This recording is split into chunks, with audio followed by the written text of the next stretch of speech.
നമസ്കാരം. റാഫ്റ്റോക്ക് ഫുട്ബോളിലേക്ക് അവർക്കും സ്വാഗതം. അങ്ങനെ സെർജിയോ റാമോസും സംഘവും ഇതാ ഫിഫ ക്ലബ്ബ് വേൾഡ് കപ്പിൻ്റെ റൗണ്ട് ഓഫ് 16 കടന്നുപോയിരിക്കുന്നു.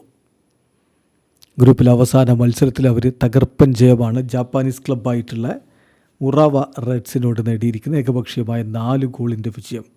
അവർക്ക് വേണ്ടി ബെർട്രയും ഇരട്ട ഗോളുകൾ നേടിയപ്പോൾ ഡിയോസയും കൊറോണയും ഓരോ ഗോളുകളും കണ്ടെത്തുകയുണ്ടായി. മത്സരത്തിൽ അവരുടെ ഡിഫൻസ് ശക്തമാക്കിക്കൊണ്ട് സെർജിയോ റാമോസ് കളത്തിലുണ്ടായിരുന്നു. കളിയുടെ 30ാമത്തെ മിനിറ്റിലാണ് ആദ്യ ഗോൾ പിറക്കുന്നത്. നെൽസൺ ഡിയോസയിലൂടെ മോണ്ടറി ലീഡെടുത്തു. തുടർന്ന് 34ാമത്തെ മിനിറ്റിലാണ് ജർമ്മൻ ബെർട്രൈമിൻ്റെ ആദ്യ ഗോൾ പിറക്കുന്നത്. ആദ്യ പകുതി അവസാനിക്കുന്നതിന് മുമ്പ് വീണ്ടും ഗോൾ പിറക്കുന്നു. 40ാമത്തെ മിനിറ്റിൽ കൊറോണയുടെ ഗോൾ. ഹീസസ് മാനുവൽ കൊറോണ എന്ന മെക്സിക്കൻ പ്രൊഫഷണൽ ഫുട്ബോളർ ഗോൾ അടിച്ചതോടുകൂടി ആദ്യ പകുതിയിൽ ഏകപക്ഷീയമായ 3 ഗോളിൻ്റെ ലീഡായി കഴിഞ്ഞിരുന്നു മോണ്ടറിക്ക്.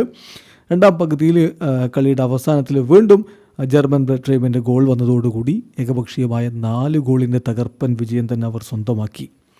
അതോടുകൂടി സംഭവിച്ചെന്താണെന്ന് വെച്ചാൽ റിവർ പ്ലേറ്റിനെ പിന്തള്ളി എന്ന് പറഞ്ഞാൽ ഉറാവ റെഡ്സിനോട് മോണ്ടറി ജയിച്ചാൽ റിവർ പ്ലേറ്റിന് ഇൻ്ററിനോട് സമനിലയെങ്കിലും പിടിച്ചെങ്കിൽ എന്തെങ്കിലും കാര്യം ഉണ്ടാവുമായിരുന്നുള്ളൂ.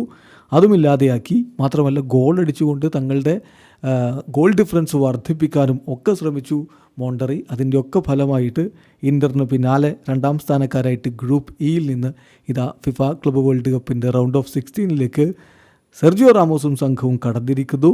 അവരുടെ റൗണ്ട് ഓഫ് 16 എതിരാളികൾ ബൊറൂസിയ ഡോട്ട്മുണ്ടാണ്. ജൂലൈ 2 ഇന്ത്യൻ സമയം പുലർച്ചെ 6:30 അവരുടെ റൗണ്ട് ഓഫ് 16 പോരാട്ടം. വീഡിയോ അവസാനിക്കുന്നു. ഫുട്ബോൾ ലോകത്ത് കൂടുതൽ വിശേഷങ്ങളുമായി റാഫ്റ്റോക്സ് എത്താം.